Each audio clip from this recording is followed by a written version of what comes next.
सरकारने घेतले। 1 रुपयामध्ये पीक विमा देण्याचा निर्णय आपल्या सरकारने घेतला। त्याचबरोबर केंद्र सरकारचे मोदी साहेबांचे 6,000 रुपये वर्षाचे शेतकऱ्याला देण्याचा निर्णय जो आहे त्याच्यात 6,000 रुपये आणखी राज्याचे टाकण्याचा निर्णय आपल्या सरकारने घेतला। त्यामुळे शेतकऱ्यांच्या पाठीशी उभं राहणारं सरकार आमचं आहे। शेतकऱ्यांना वाऱ्यावर सोडणारं सरकार आमचं नाही। फक्त तोंडाला पानं पुसणारं सरकार नाही, ते पूर्वीचं सरकार होतं आणि हे शेतकऱ्यांना देखील माहिती आहे। आणि सर्व पालकमंत्र्यांना देखील सूचना दिलेल्या आहेत। प्रत्यक्ष झालेलं नुकसान, होणारे पंचनामे याच्यावर आपण स्वतःहून देखरेख ठेवावी, लक्ष ठेवावं, जेणेकरून शेतकऱ्यांना झालेलं नुकसान मोबदला वेळेवर मिळेल।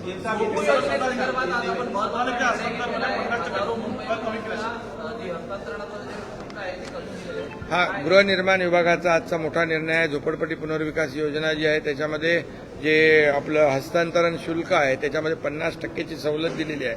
मुंबईतल्या लाखों लोकांना त्याचा फायदा होईल, मुंबईकरांना फायदा होईल। सीएम साहब, किसानों को किस तरीके से मदद मिली और आपके ऊपर जिस तरीके की टिप्पणी की जा रही है उसको कैसे देखते हैं? किसानों को आज के मंत्रिमंडल बैठक में ये जो गारपीट है, बेमौसमी बरसात है, उससे जो नुकसान हुआ है उसके बारे में चर्चा हुई, उसको ही प्राथमिकता दी थी। और यहाँ पर आज ऑलरेडी पहले ही पंचनामे करने के आदेश दिए थे, वैसे पंचनामे हो रहे हैं और 2 हेक्टर की जगह पर 3 हेक्टर का नुकसान भरपाई देने का ही निर्णय हुआ है। और पूरा आंकड़ा आने के बाद यहाँ पर किसानों को तत्काल नुकसान भरपाई देने सरकार के माध्यम से मदद मिलेगी। ये सरकार किसानों के पीछे खड़े रहने वाली सरकार है। जब जब ऐसे संकट में किसान आए तब तब सरकार उसके पीछे खड़ी रही है। जैसे आपने देखा है कि सिर्फ हम बोलते नहीं तो करते हैं। पिछली अभी जो बोलने वाले हैं उन्होंने वादे किए, लेकिन उसके वादे पूरे करने का काम हमारी सरकार ने किया, ये भी आपको पता है। और इसलिए किसानों के किसी भी तरह से किसानों के पीछे खड़ी सरकार रहेगी। इसके लिए 1 रुपया में पीक बीमा योजना भी हमने कर दी है। ये जो बेमौसमी बरसात हो रही है उसके बारे में पंचनामे शुरू है।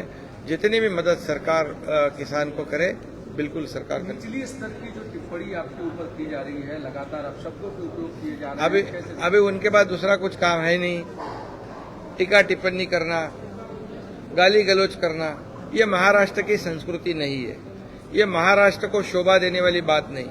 ये बाला साहेब ठाकरे जी की शिकवत नहीं है, ये सीख नहीं है। और इसलिए उनको काम धंधा नहीं है, वो टीका टिप्पणी करेंगे। हम हमारा काम करेंगे। हम सरकार जो है लोगों के हित का निर्णय लेगा। और जो घर बैठने वाले लोग हमारे ऊपर क्या टिप्पणी करेंगे, जिनके बारे में खुद शरद पवार जी ने भी लिखा है उनकी कार्य पद्धति के बारे में, उनके बारे में मैं क्या कहूंगा। और ये जेलसी है, ये बहुत ही पैरों तली जमीन खिसक गई है। आज जो ग्राम पंचायत में जो चुनाव में जो नतीजा है उनसे उनको पता चला है कि वो कहाँ पर है। और इसलिए वो कितनी भी टिप्पणी करे निचले स्तर की, ये महाराष्ट्र की जनता बहुत ही समझदार है। हम हमारा काम करेंगे। हम वो जो टिप्पणी करेंगे, आरोप करेंगे, उसके कामों में से उत्तर हम देंगे और जनता उनको बराबर उनकी जगह दिखाएगी। प्रधानमंत्री ने प्रयास किए और टनल से 41 मजदूरों को बाहर निकाला गया, लेकिन कांग्रेस के नेता इस पर आरोप लगा रहे हैं जब मजदूर फंसे थे तो राहुल गांधी पूछ रहे थे कि प्रधानमंत्री किधर है, लेकिन प्रधानमंत्री ने जब मजदूरों को निकाला तो अब कांग्रेस कह रही कि इसका एनडीए और बीजेपी क्रेडिट ले रही है। देखिए, ये 41 लोग ये टनल में से जिंदा बाहर निकलना, ये हमारे लिए सबके लिए खुशी की बात है। ये बहुत ही समाधान की बात है कि उनके परिवार कितने चिंता में थे।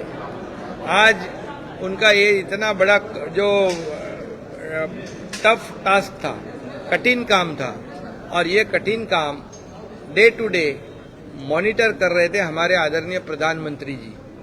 उनकी पूरी टीम जो है उस पर काम कर रही थी। वहाँ के मुख्यमंत्री स्वयं डे टू डे वहाँ पर देख रहे थे। हमारे उस विभाग के मंत्री गडकरी साहब, वो भी खुद उसके ऊपर ध्यान दे रहे थे। और इसलिए अभी सौभाग्य से सबके मदद से एक कलेक्टिव सबके एफर्ट से ये बहुत ही सुखरूप बाहर आए हैं और उनकी जिंदगी बच गई है। इसके लिए सबको धन्यवाद देना चाहिए। जिन्होंने सहयोग दिया, जिन्होंने योगदान दिया, उनको सभी लोगों को धन्यवाद देना चाहिए, न कि ये क्रेडिट लेने वाली ये बात नहीं है। इतना ही मैं कहूँगा। मराठा आरक्षणासंदर्भात सध्या संभ्रम आहे, ओबीसी आणि मराठा एक वातावरण भेटलेलं आहे। अशा वेळेला कॅबिनेटमध्ये नेमकं काय झालं आणि येणाऱ्या अधिवेशनात आपण ठराव मांडणार की अध्यादेश मांडणार? वारंवार सरकारची भूमिका मी वारंवार स्पष्ट केलेली आहे। सरकारची मराठा आरक्षण देण्याबाबतची भूमिका स्पष्ट आहे। ओबीसीला धक्का न लावता, ओबीसीचा आरक्षण कमी न करता, अन्य कुठल्याही समाजावर अन्याय न करता मराठा समाजाला टिकणारं, कायद्याच्या चौकटीत बसणारं आरक्षण देण्याची भूमिका सरकारची सुरुवातीपासून राहिलेली आहे। आजही तीच भूमिका आहे। त्यामुळे कुणी संभ्रम किंवा चिंता करण्याची आवश्यकता नाही। ओबीसी समाजाला देखील मी हेच सांगू इच्छितो की कुठल्याही परिस्थितीमध्ये संभ्रम मनामध्ये ठेवू नका। आणि भुजबळ साहेबांचं देखील म्हणणं तेच आहे की मराठा समाजाला आरक्षण देताना ओबीसीवर अन्याय होऊ नये, ही भूमिका ज्यांची भुजबळ साहेबांची आहे ती सरकारची भूमिका आहे। आणि म्हणून तर देवेंद्र फडणवीसजी जेव्हा मुख्यमंत्री होते तेव्हा सरकारने आमच्या आरक्षण दिलं होतं, हायकोर्टाने कन्फर्म केलं, पण दुर्दैवाने सुप्रीम कोर्टामध्ये रद्द झालं। याची जबाबदारी कुणाची आहे, याला जबाबदार कोण आहे, यावर मी आता बोलू इच्छित नाही। परंतु मराठा समाजाला टिकणारं, कायद्याच्या चौकटीत बसणारं आरक्षण देण्याची जबाबदारी सरकारची आहे आणि त्याच्यावर पूर्णपणे काम सुरू आहे।